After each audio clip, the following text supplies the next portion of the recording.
The hottest places in hell are reserved for those who, in a period of moral crisis, maintain their neutrality. We are coming to a pivotal moment in the history of man. It's almost comical how, if you were to direct the reserves of human potential toward the most inhumane, diabolical of aims, this would be it. Yet this is human nature. As I turned 20, I realized just how naive I've been about human nature. Looking back, the confines of my room, what I thought of as the symbol of my independence, was more of a prison cell. What I want to discuss, without abdicating any personal responsibility, is the intention behind what we all have experienced this last 2 years. Any man who escapes from reality through the use of alcohol and drugs is no longer a free agent. He is no longer able to exert any voluntary control over his mind and his actions. He is no longer a self-responsible individual.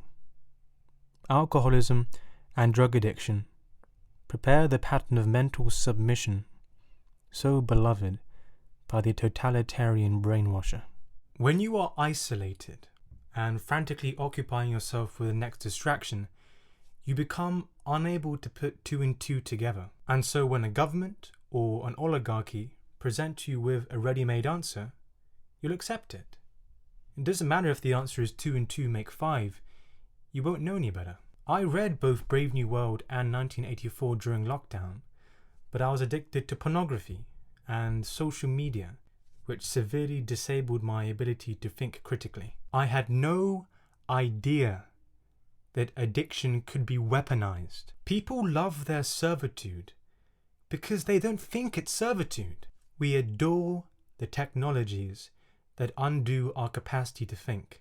We're all entranced, giggling, as we walk towards a cliff edge. Ignorance is bliss until it's not. Sin is addictive by nature, but it has a two-pronged effect. The first is the more obvious one. Sinful activity moves you away from virtue. The more you engage in it, the less you are aligned with the laws of nature. But the second is more subtle and insidious. Sin will make you question the point of striving for virtue in the first place. Indulgence brings fog. In this sedated, disorientated state, the bitter can seem sweet, up can look down. You don't know what to think anymore. You become unable to rely even on your most basic mental faculties. Ideological subversion or active measures, активные мероприятия in the language of the KGB, or psychological warfare. What it basically means is to change the perception of reality of every American to such an extent that despite of the abundance of information, no one is able to come to sensible conclusions in the interests of defending themselves, their families, their community, and their country. They are contaminated, they are programmed to think and react to certain stimuli in a certain pattern. You cannot change their mind, even if you expose them to authentic information, even if you prove that white is white and black is black, you still cannot change the basic perception and the logic of behavior. We live in a time of social engineering, where this unthinking state is intentionally manufactured. Satan is he who deceives. His goal is to make you apathetic.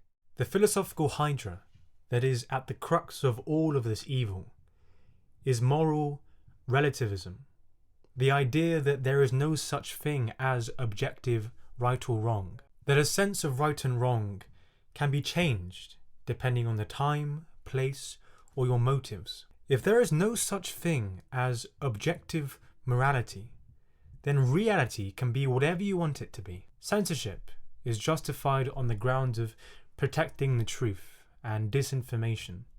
You become able, in the words of Aldous Huxley, to behave badly and call your bad behavior righteous indignation. This is why all the great philosophers of the past have said ignorance is more dangerous than evil, that the road to hell is paved with good intentions. It is never the masterminds that commit the atrocity.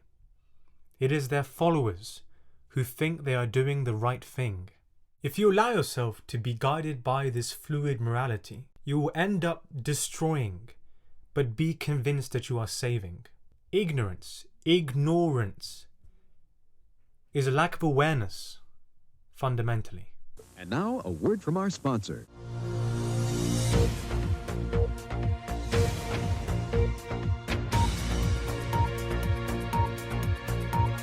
And I see the need for action. I see the need for a great reset. Divide and conquer is the oldest trick in the book for the ruling classes. They know that they will be overpowered by a united people, just by number. And so what do? They have us fight amongst ourselves and then pick us off one by one. This is the idea of group identity in the universities. Speaking as a black woman, speaking as a gay man, as if these things have any importance. Left, right, Democrat, Republican. It's all an illusion. And so the enemy isn't really a club of rich oligarchs in their clouded hideouts. The enemy is you. The enemy is me. The enemy lies within all of us. It always has been this way, and it always will be this way. We are fighting a spiritual war. The aim of weaponized sin is to take the solid values from underneath your feet, leaving you dazed and confused. What we must establish, one by one, is a sense of concreteness about our values, a detachment in the way that we think. I repeat, we are fighting a spiritual war. The battleground is our own minds, which the enemy is desperately trying to control. Despair is the natural response, is the healthy response. Our freedom lies in how we act in the face of it. Tearing down our opposition may prove to be fruitless in the end. What we have to do is build our own structures, our own parallel communities within this increasingly totalitarian state. Our own lives must be manifestations of freedom.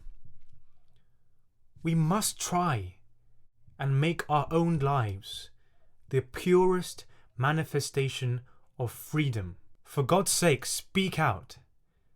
Make your voice heard whilst we still can. Do not allow yourself to be paralyzed by fear. That is the solemn duty of each and every one of us. Hell is truth seen too late. Jung had a vision at the end of his life of a catastrophe. It was a world catastrophe. I don't want to speak much about it. One of his daughters took notes and after his death gave it. And there's a drawing with a line going down, up and down, and underneath is the last 50 years of humanity. And some remarks about the final catastrophe being ahead. The plants and the animals and the whole beauty of nature, and that man would go out of sheer shadow foolishness and destroy it all. I mean, that all life might go from the planet. I think it's so abominable. I try to pray that it may not happen, that a miracle happens. Do you find that young people that you see now are aware of that it's in their consciousness? Yes, it's partly in their unconscious and partly in their consciousness, and I think in a very dangerous way, namely in a way of giving up and running away into a fantasy world. You know, when you study science fiction, you see there's always the fantasy of escaping to some other planet and begin anew again, which means give up the battle on this earth. I think one shouldn't give up, because if you think of answer to Job, if man would wrestle with God, if man would tell God that he shouldn't do it, if we would reflect more. I think that if not more people try to reflect and take back their projections and take the opposites within themselves, there will be a total destruction.